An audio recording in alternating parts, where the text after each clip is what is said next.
Do you hate the thought of working past 55 or 60? Do you hate not being able to live the life you deserve today?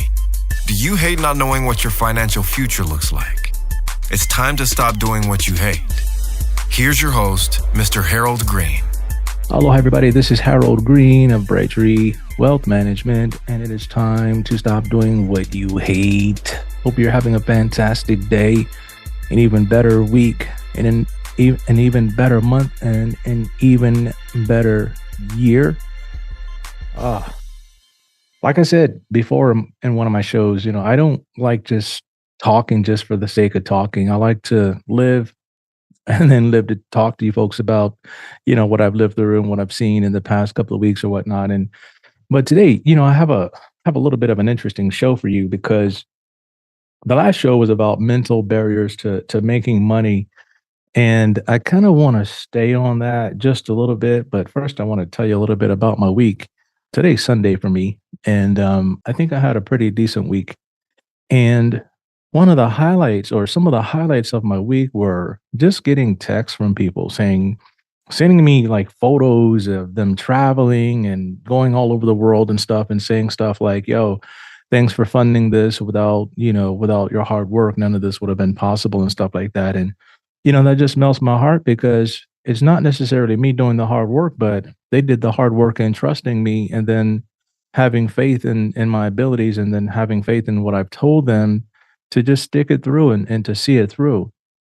And I'm excited about that. And as I tell my clients in my market minute, I don't want to just stack cash, so you can get fat and rich and not do anything with the money. I want to see you enjoy your life. So when people call me and say, yeah, I need, 10 grand for this or 20 grand for that, I mean, it's not a big deal.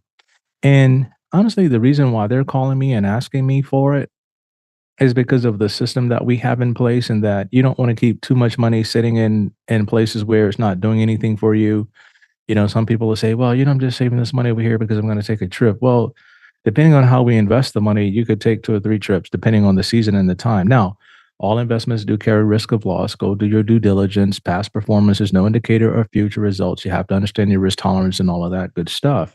And when I get those messages, man, I get excited, and it makes me look forward to Monday again when the market opens. And so on the weekend, sometimes I'm doing my research. I'm like getting my game face on and digging a little deeper and seeing what else I can find out there. Because as I said in my last market minute, you want a hired assassin. You don't want somebody just sitting there massaging your situation. You want somebody who's going to give it everything they got. And I think that me and the people on my team, I think we do that. So I just wanted to share a little bit about that. And so I want to get in today's show. And the title is Financial Ignorance. It's what you know, not necessarily who you know. It's what you know, not necessarily how you feel. And I want to get into it. So are you ready? 1, 2, 3, let's get it. Now, the Bible talks about, there's a scripture that says, my people perish and suffer for lack of knowledge. It does not say for lack of opportunity. It does not say my people perish and suffer for lack of money. It doesn't say my people perish and suffer for lack of food. It doesn't say my people perish and suffer for lack of health, or lack of, financial stability, or lack of anything other than my people perish and suffer for lack of knowledge. And that's a very powerful thing. I think we should always be getting knowledge, or work with people who are always seeking and getting knowledge, always seeking for something better, always seeking for the new and next brightest idea that's coming around the corner. Because as the group Expose said, seasons change. Seasons change. Yep. Seasons change, and they do. And a lot of time you're sitting there with outdated information, outdated knowledge, and why didn't you do anything different? And the season has changed on you. Why did you not do anything different? Well, you know what I hear a lot of people say? Well, I don't feel like this, or I feel like that.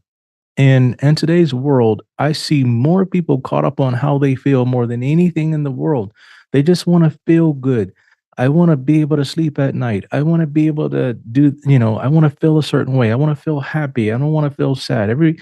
Not everyone, but a lot of people are really caught up on their feelings. I feel depressed. Now, I'm not saying ignore that stuff, but I'm telling you, more and more people are living through their feelings versus their their faith and their knowledge. And that's very important. Now, I always harp on the 3%. How do we get you to the 3%? 3% of the people in the country will retire with enough to live on, the other 97% will not. I'm just going to keep beating that until the cows come home, if there's any cows left. I'm just going to keep ringing that bell because I want you in the top 3%. I want you to be a blessing not only to yourself and your kids, but to the people that are around you. I want you in that top 3%. But to get to the 3%, you got to know more. And I've heard it said something like this: you're only going to get promoted to your, to the level of your competence, right? Or one level above that. I don't know how the saying goes, but you're going to max out.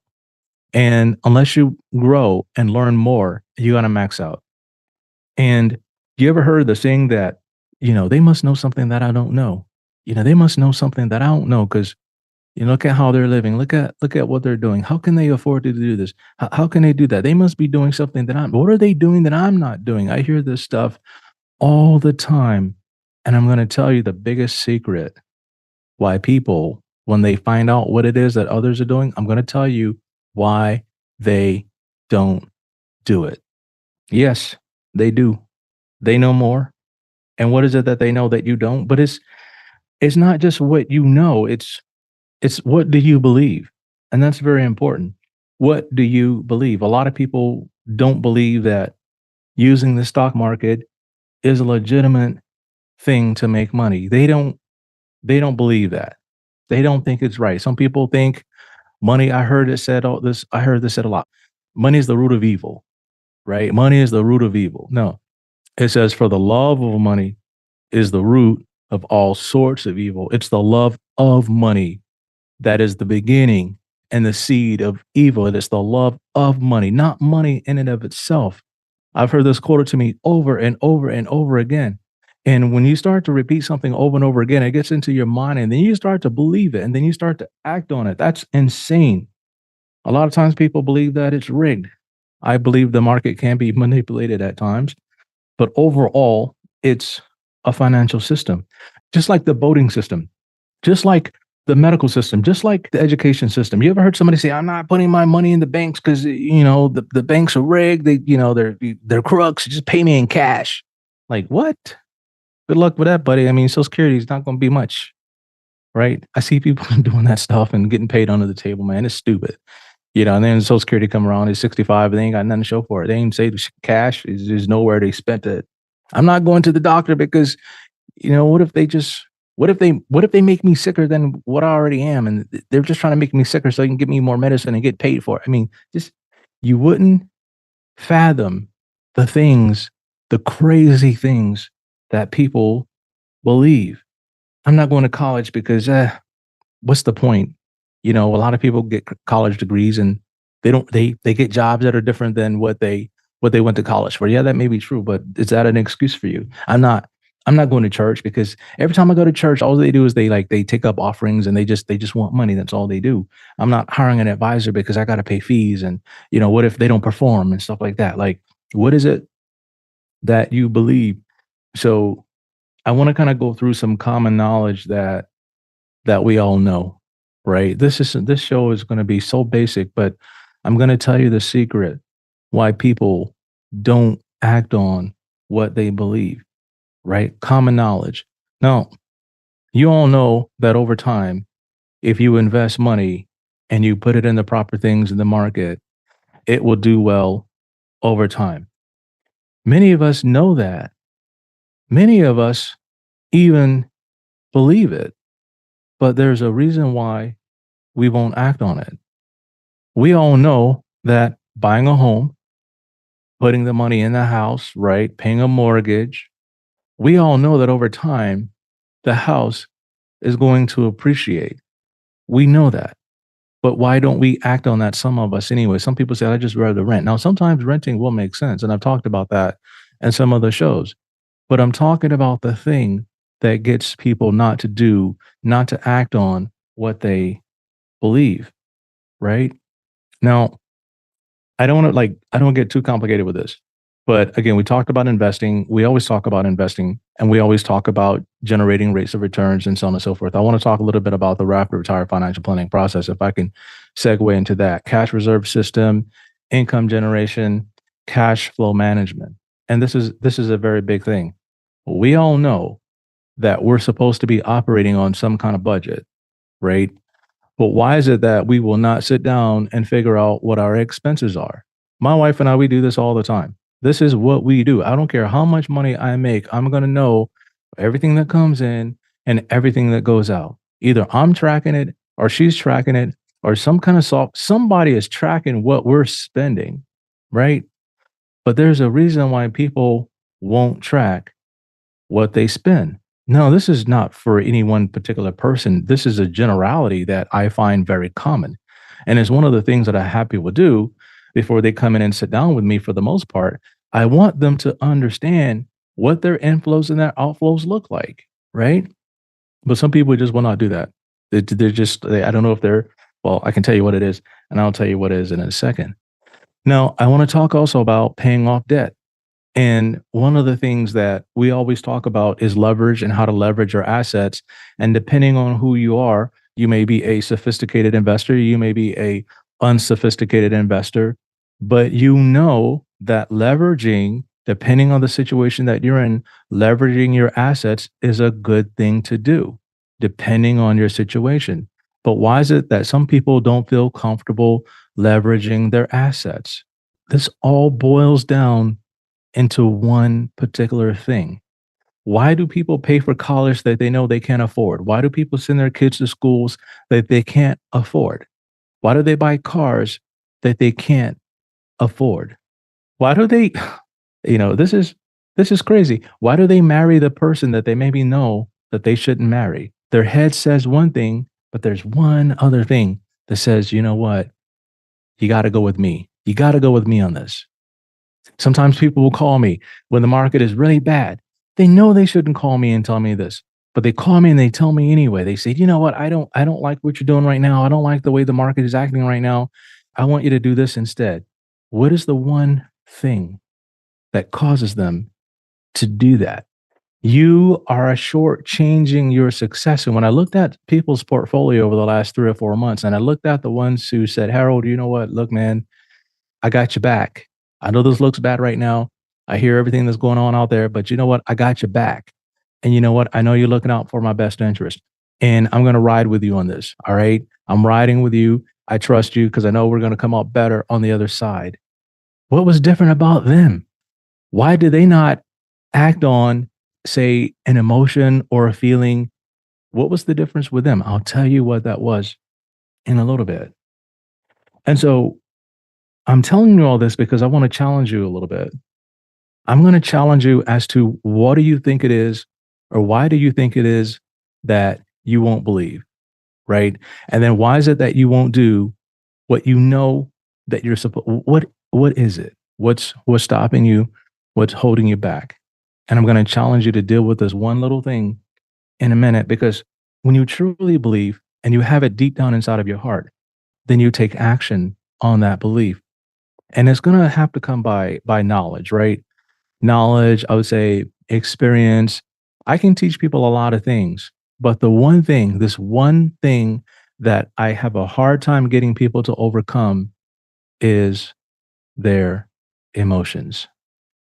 Their emotions and their feelings. They don't do something is because of how they feel. Well, hey, yo, we need to get this done. Well, I don't feel like it right now. No, legitimately, you could be straight up sick, right? You could be dog tired.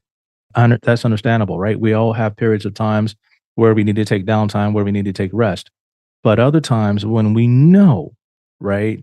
The Bible says it is sin to him who knows what to do and does not do it, right? And I'm like, I'm cheap guilt man here when it comes to certain things. Like I know when it comes to caloric intake, I know I need to reduce my calories a little bit more. And sometimes I'm good about it, sometimes not. I'm not about it. But if I think of everything in the context of, hey, he who knows what to do and does not do it, he or she who knows what to do and does not do it. Like, let me ask you this question. Do you think it's automatically going to get done? You may think, well, I'll get around to it someday. I'll get around to it someday. I'll get around to it someday. And I'll give you a straight up example. Some days I'm sitting here and I've been like 5 o'clock, been up since like 5 o'clock. Sometimes I know you guys can't understand what I'm saying because I talk so fast, right? I've been up since like 5 o'clock and I'm like anxious and I'm like, yo, all right, I want to get it. I want to get it. I want to get it. And I get up and I start working and I start working. I start researching. I start trading. I start trading. And then I get sideswiped with some stuff. People will throw stuff at me and like, it'll get me off guard a little bit. But at the end of the day, I'm tired, right? I'm tired.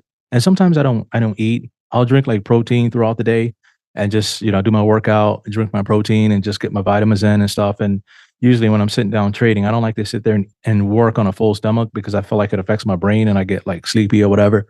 So I don't eat a lot during the day when I work. I just like to I like to get it done. I like to eat after I'm done. Okay.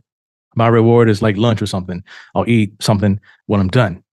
And so I'll get done and then I'll sit there and be like, okay, and then I'll start doing more research. And then next thing you know, it makes me interested in learning a little bit more about something and digging a little bit deeper instead of me saying, you know what, I gave it a lot today. Why don't I just, why don't I call a lid on it, put a lid on it, like shut it down for the day, and just go do something, some me time and, tune into my feelings and, look at, watch something on TV or YouTube or Netflix or whatnot. Like, yeah, I did a solid day's work. I gave it a lot, right? And so this thing will come to me and say, well, check this out.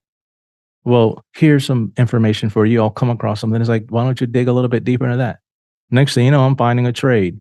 I'm finding a perfect scoop and score trade where I'm making clients money. I mean, I did this the other day, and in 2 or 3 days, I think we made like 27% on a trade. It was just insanely stupid. The stock has since crashed again, but we made a lot of money on that trade. And those opportunities, they're there. They're presenting themselves to me all the time in some form or the other.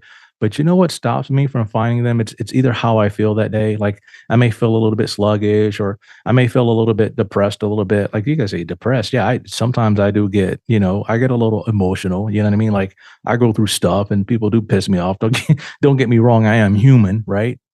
But when I brush that stuff aside and I focus on what it is that I'm after, yeah, in the beginning it's hard, but after a while it gets a little easier. It gets a little easier. When I'm down a couple of 100,000 a day in my portfolio, my personal portfolio, or close to it, is it frustrating at times? Yes, but those are the days where I make sure I have some cash, and I'm looking at that, reassessing that position, and saying, "Is today the day I go add more?" Because sometimes when I add more, I mean, I could be up 300% in the next couple of weeks just because I didn't act on my emotion and say, oh my God, I thought this thing was going to do this, but it's doing that instead. And, I have to sit there and look at what's going on and not get ahead of myself, not get into my feelings, not get into my emotions, not get into the situation where I say, well, I'm going to do this because, I want to sleep good at night. Yeah, I think having a great night's sleep is important. But sometimes I think that we over obsess about certain things that we shouldn't obsess about. Sometimes we let problems become bigger than they really are. And sometimes things aren't problems. They're just, I guess, situations that become problems. And we don't want that. Now, over time, these things will resolve themselves if we stay with our plan. But if we don't stick with our plan and we get off track because of how we feel about something or the other, then it becomes a big problem. And I'm here to help walk you through that, And so if you're out there and you know that the reason why you're not getting ahead is because of your feelings and your emotions and things like that, let's go through this process and figure out how we can get you in the 3%. Let's go through this process and figure out, okay, what is it that you need to do to get quote unquote ice water in your veins? You know what I mean? So that no matter what comes up, you're going to persevere, you're going to stick it through, and you're going to come out better on the other side. What is it that we need to do? What is the process we need to go through? Now, here's what I'm going to tell you. It's one thing to perish for lack of knowledge. It's another thing to suffer for knowledge that you know that you won't implement. That's a whole another thing. So if you know that there's something you ought to be doing and you're not doing it, I want to kind of talk to you about that too and find out, okay, you know what you're after. You know what it's going to take to get it.